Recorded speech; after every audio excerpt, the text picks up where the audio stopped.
여러분 안녕하십니까? 뉴스라이브 문을 엽니다. 거리두기 1단계 직후 산발적 감염이 요양병원 등 특정 공간에서 주로 발생했다면 최근의 확산세를 살펴보면 모임과 학교, 직장, 사우나 등 일상 깊은 곳까지 파고들었습니다. 특히나 어제는 서울의 한 보건소 직원이 확진 판정을 받으면서 구청사까지 모두 폐쇄되는 일이 벌어졌는데요. 오늘 뉴스라이브에서 현장 상황 살펴보겠습니다. 10월 29일 뉴스라이브 지금부터 시작합니다. 오늘의 헤드라인입니다. 서대문구 보건소 직원 2명이 어제 코로나 확진 판정을 받으면서 보건소와 구청사 출입이 통제됐습니다. 붕괴 위험이 높은 서대문구 좌원 상가에 34층 규모의 공공개발이 추진됩니다. 정부도 국비 지원에 긍정적 입장을 보였습니다. 각 자치구마다 혁신교육 프로그램이 한창인 가운데 종로구도 전담팀을 구성하며 혁신교육 환경 만들기에 나섰습니다. 현대추상조각 1세대인 최말린 작가 작품전이 미술관으로 탈바꿈한 정릉동 자택에서 다음 달까지 개최됩니다.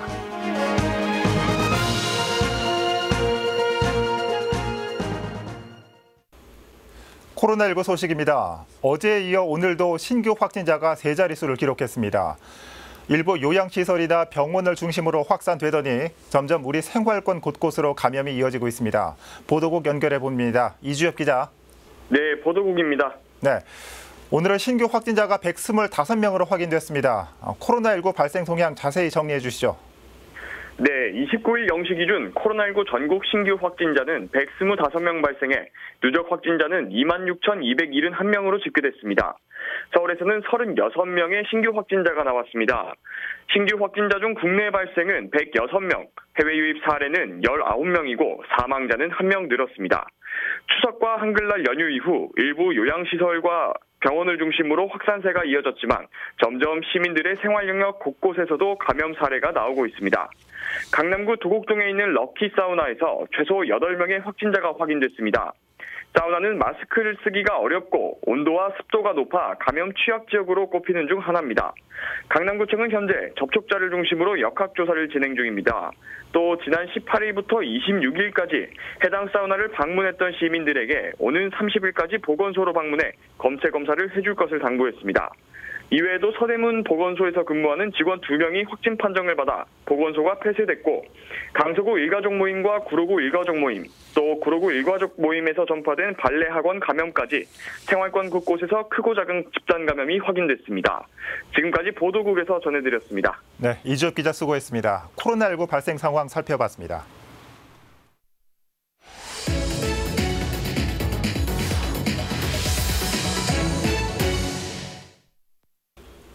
서대문구 보건소 직원 2명이 어제 코로나 확진 판정을 받으면서 현재 보건소를 폐쇄하고 구청사 출입도 제한되고 있습니다. 자세한 내용 취재 기자 연결해서 살펴보겠습니다. 조성엽 기자.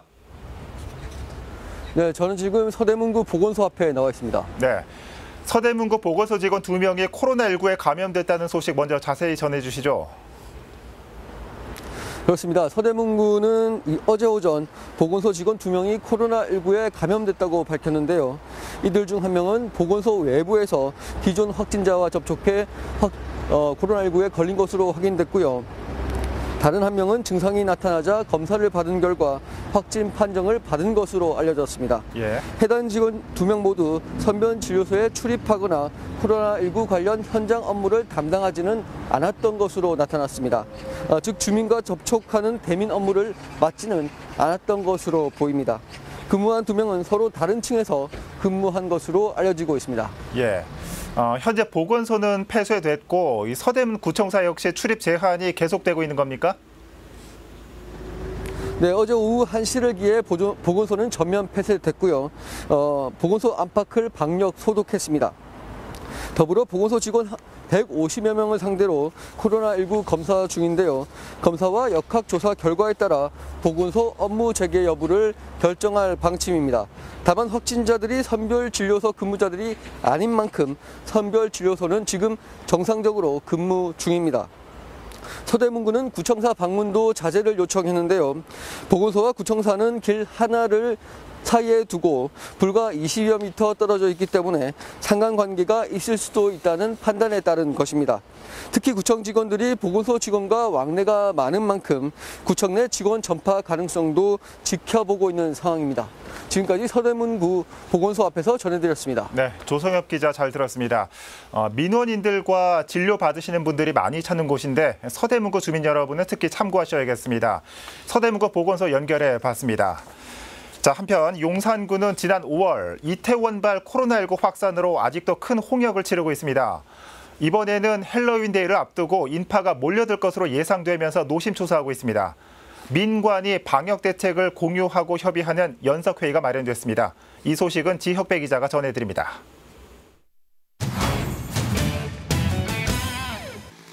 크고 작은 클럽과 주점이 몰려있는 이태원 일대. 핵심 방역 준수 명령 안내문이 곳곳에 붙어 있습니다. 적막감마저 감돕니다. 헬로윈데이 방역과 안전사고 예방을 위해 구청과 경찰서, 주민들이 한자리에 모였습니다. 많은 인파가 몰릴 것에 대비해 만일에 있을지 모르는 코로나19 확산을 막아보자는 겁니다. 이태원지역의 집합금지나 그리고 클럽 등 공용시설 등의 일시적 조치 등을 해줄 것을 중앙정부 그리고 서울시에 건의한 바 있으며 대규모 인파의 움직임과 코로나19 지역 감염이 우려됨에 따라 강화된 헬로윈데이 치안 종합 대책을 출발했습니다. 지난 26일부터 특별 방역 대책을 이어오고 있는 용산구. 금요일과 주말 이태원 일대 집합 유흥 시설을 중심으로 전자출입 명부 운영과 마스크 착용, 1m 거리 두기와 인원 제한 같은 방역 수칙 준수 여부를 서울시 경찰서와 합동 단속합니다. 방역 소독과 쓰레기 단속도 강화합니다. 경찰은 관할 구역을 일부 조정해 치안과 교통을 책임집니다. 이태원 관광특구연합회에서는 발열 체크 게이트웨이를 설치하고 야간 순찰에 참여합니다. 민관 연석회의에선 방역과 단속에 치우친 대책이 자칫 상권에는 악영향을 끼치진 않을까 우려의 목소리도 나왔습니다. 방역 조치를 해야 되겠지만 들어오신 분들이 편안하게 노래를 부르고 할 수 있는 그런 자리 공간도 해줬으면 좋겠습니다. 장사하시는 분들 우리 환불이라도 더 주문이 생길 수 있는 솔직한 이야기로 그런 기회가 됐으면 좋겠습니다. 이렇게 단속을 하자, 이렇게 단속을 하자라고 이제 합의가 됐어도 실제 현장 같은 데 나가보면은 이제 유기적인 기관별로 유기적인 협조가 잘 안 이루어지는 경우가 종종 있더라고요. 일부 업소가 자체 휴업에 들어간 것으로 알려진 가운데 헬로윈데이 기간 단속 업소에는 현장에서 즉시 집합 금지와 과태료 부과 조치가 이루어집니다.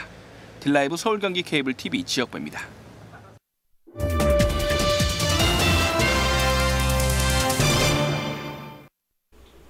붕괴 위험성이 큰 서대문구 좌원 상가를 34층 규모로 공공개발하는 것으로 가닥이 잡힌 가운데 국토부가 국비 지원에 대해서도 긍정적인 입장을 비추었습니다. 이에 따라 발빠른 사업 시행이 전망되고 있습니다. 보도에 조성협 기자입니다. 지어진 지 54년, 정밀 안전 진단 결과 2등급.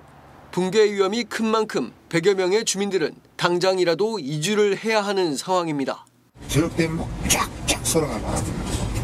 그냥 부서가지고 내릴 것 같아. 금이 이제 간다는 얘기죠. 할 데가 없는 거지. 다 여기 있는 늙은들. 뭐 좋은 집에 가서 살고 싶었지도 그렇지만 돈이 시작하지. 재건축이 필수적이지만 200명에 달하는 소유주들의 이해관계가 충돌하며 무산됐습니다. 상황이 이렇자 결국 공공기관이 개입했습니다. 서대문구가 최근 해당 건물을 공공개발할 수 있는 국토부 도시재생 인정사업을 신청한 겁니다. 원래 기존의 재개발을 하기 위해서는 주민 동의 이런 게 필요하잖아요. 그런 게 없이 공공이 개입을 해서 재개발하는 형식으로 가는 거예요. 공공개발 계획은 크게 3가지입니다. 현재 상점을 운영하는 세입자들이 공사기간 동안 장사를 할 임시 이주 상가를 조성하는 것과 완공 이후 서대문구가 운영하는 공공임대 상가와 임대주택을 만드는 것, 거기에 지역 주민이 함께 사용할 수 있는 체육시설을 공급하는 것 등입니다. 신축할 건물은 지하 2층, 지상 34층 규모로 예산은 국비 50억 원과 지방비 75억 원을 사용할 예정입니다. 올해 12월 국비 지원 여부가 결정될 예정인데 상황은 낙관적입니다. 이제 2등급 시설이고 지금 사용을 금지를 해야 되는 이제 건축물이잖아요. 이주를 못 하고 계신 분들이 있는데 사실 그거를 좀 돕는 취지, 저희가 지원하는 취지는 사실 좀 충분하거든요. 국비로 좀 지원을 해야 되는 상황이다라고 내부적으로는 보고 있습니다. 국비 지원이 확정될 경우 LH공사를 사업 시행자로 둬 건물을 짓고 완공 후엔 땅과 건물을 지자체에 기부 체납합니다. 서대문구와 LH공사는 다음 달 4일 업무 협약을 맺고 해당 사업에 청사진을 제시할 전망입니다. 딜라이브 서울경기 케이블TV 조성엽입니다. 현재 서울의 모든 자치구가 서울형 혁신교육 사업에 참여하면서 저마다 지역 특색을 살린 혁신교육 프로그램을 진행하고 있습니다. 종로구는 조희연 교육감을 초청해 혁신교육에 대한 강연을 열고 전담팀도 꾸려 종로만의 혁신교육 환경을 만들겠다는 계획입니다. 보도에 이주협 기자입니다. 조희연 서울시 교육감이 종로를 찾았습니다. 조 교육감은 종로 혁신교육지구 실무협의회 위원들과 마을 교사 등을 대상으로 서울형 혁신교육의 가치와 방향에 대해 강의를 펼쳤습니다. 한국에도 좀 인류학교를 만들자 이렇게 되는 거예요. 그러다 보니까 자사고 외고를 만드는 거예요. 근데 그렇게 하다 보니까 학교가 이제 쭉 서열화되는 겁니다. 그래서 이제 이 서열화를 없애자는 모토로. 서울형 혁신교육이란 마을과 학교가 어우러지는 교육 환경을 만들어 지역 간의 교육 격차를 해소하고 공교육을 활성화시키자는 취지입니다. 종로구는 지난 2015년부터 사업에 참여하면서 마을과 학교, 자치구와 교육청이 협력하는 운영체계를 만들었습니다. 마을 주민들이 주체로 참여하는 마을 분과, 학부모들의 성장을 지원하는 학부모 분과 등 6개 분과위원회를 구성해 분야별 사업을 이끌고 있습니다. 이와 함께 종로혁신교육지원센터를 신설해 종로형 혁신교육환경 조성에 박차를 가할 계획입니다. 이제 종로만이 가지고 있는 특색적인 마을의 어떤 특색들을 좀 더 살릴 수 있는 그런 거를 이제 자원들을 많이 찾아서 아이들에게 이제 제공을 해주는 그런 부분도 좀 운영을 하려고 하고 있고. 종로혁신교육지원센터는 오는 11월 2일부터 운영에 들어갑니다. 딜라이브 서울경기 케이블TV 이주협입니다. 자원 순환의 중요성이 나날이 커지고 있는 요즘 재사용과 나눔을 한 번에 실천할 수 있는 지역 행사가 열렸습니다. 지난해 첫 선을 보인 재활용 플리마켓인데요. 주민들이 자발적으로 꾸며 의미를 더했습니다. 보도에 태윤영 기자입니다.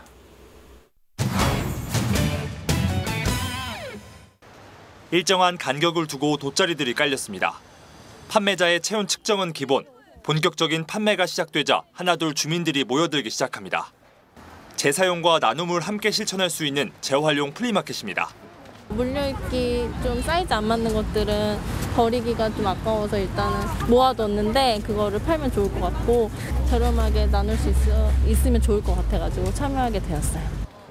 행사 취지답게 옷가지와 신발, 장난감 등 주로 중고 제품들이 판매됐습니다.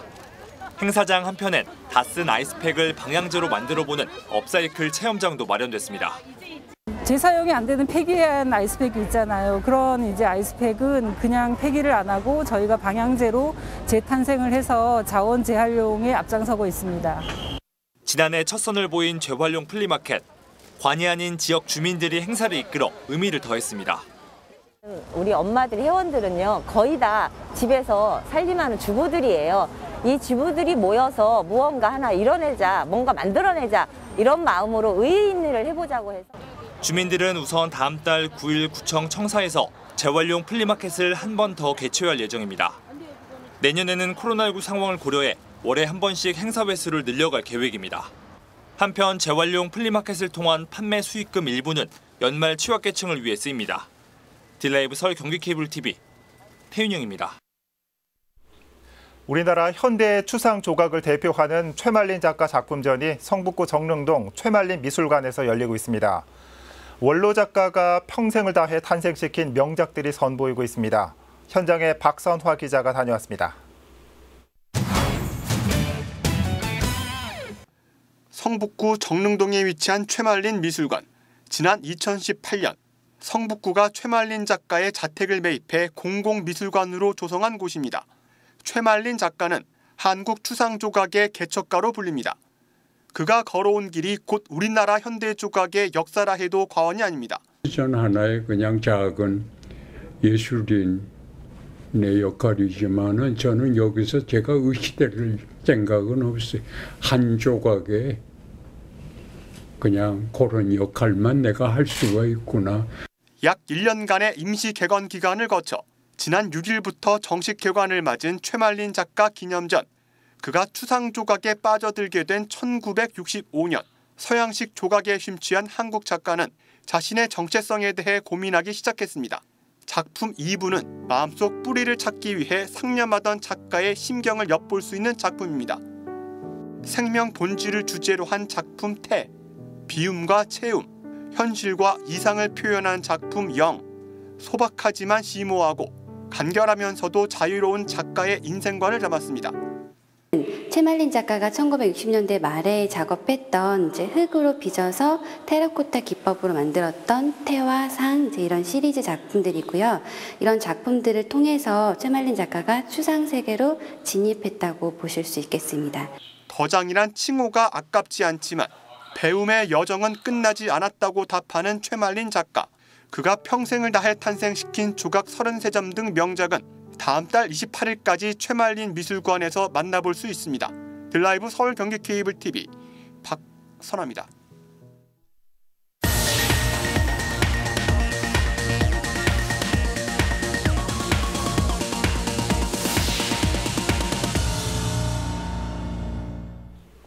서울에서 가장 많은 봉제업체가 있는 중랑구.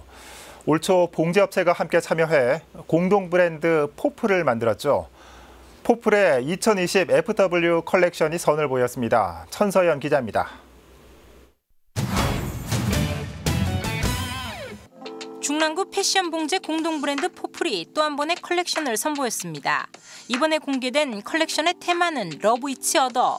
코로나19로 침체된 모든 사람들에게 사랑을 나누자는 메시지를 담고 있습니다.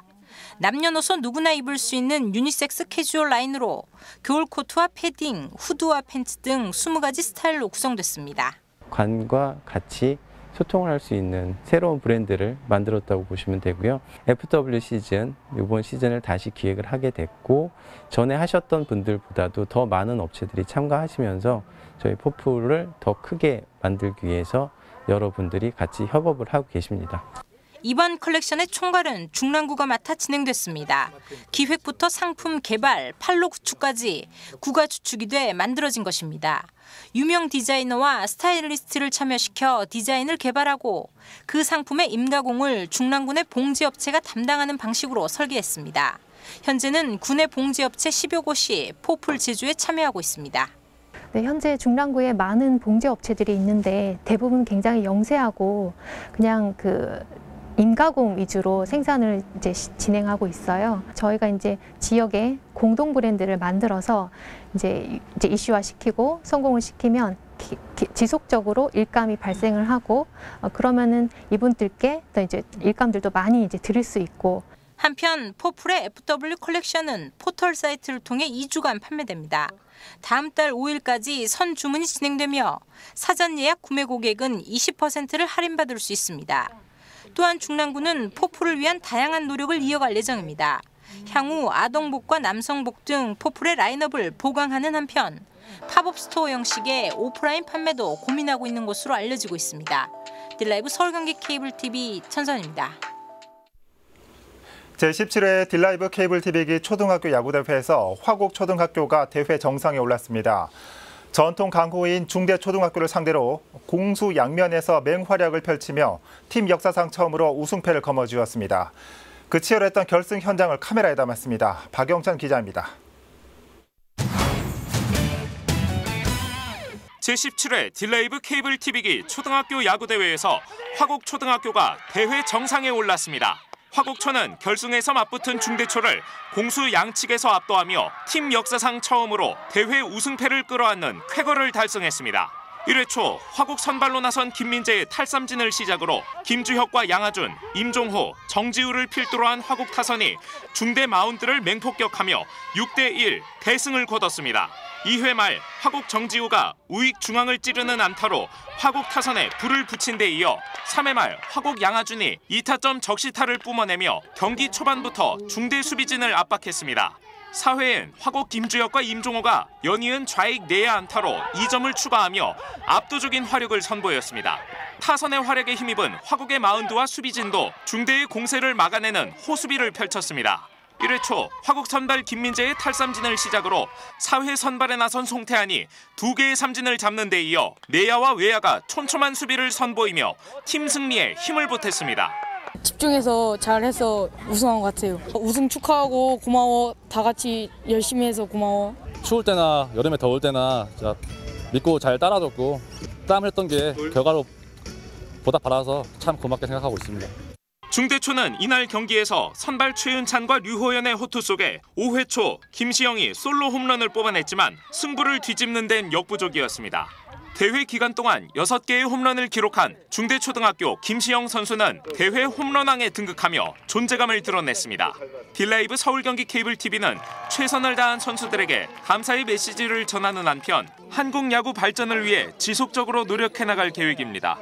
여러분들의 헌신과 노력이 없었다면 결코 이루지 못한 뿌듯한 결실이라고 생각합니다. 한국 야구와 함께 또 국제사회에서도 뛸 수 있는 그런 프로 선수들로 성장할 수 있도록 저희들도 적극 지원토록 하겠습니다.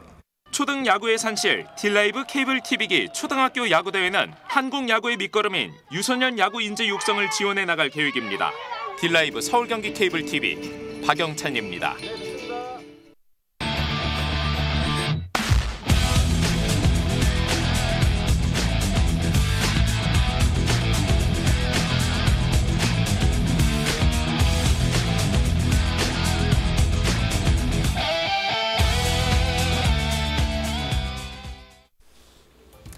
내년부터 서울 중고교 신입생들에게 30만 원 상당의 입학 준비금이 지원될 전망이라는 보도 다들 접하셨을 겁니다. 2020년 신입생들이 가장 안타까운 학생들이라고 하죠. 30만 원, 새학기 준비에 많은 돈은 아니겠지만 원격 수업에 필요한 태블릿 PC를 사는 데보다는 학생들 뛰어노는 운동화에 더 많이 쓰이길 개인적으로 바라봅니다. 뉴스라이브 마칩니다. 시청해 주셔서 고맙습니다.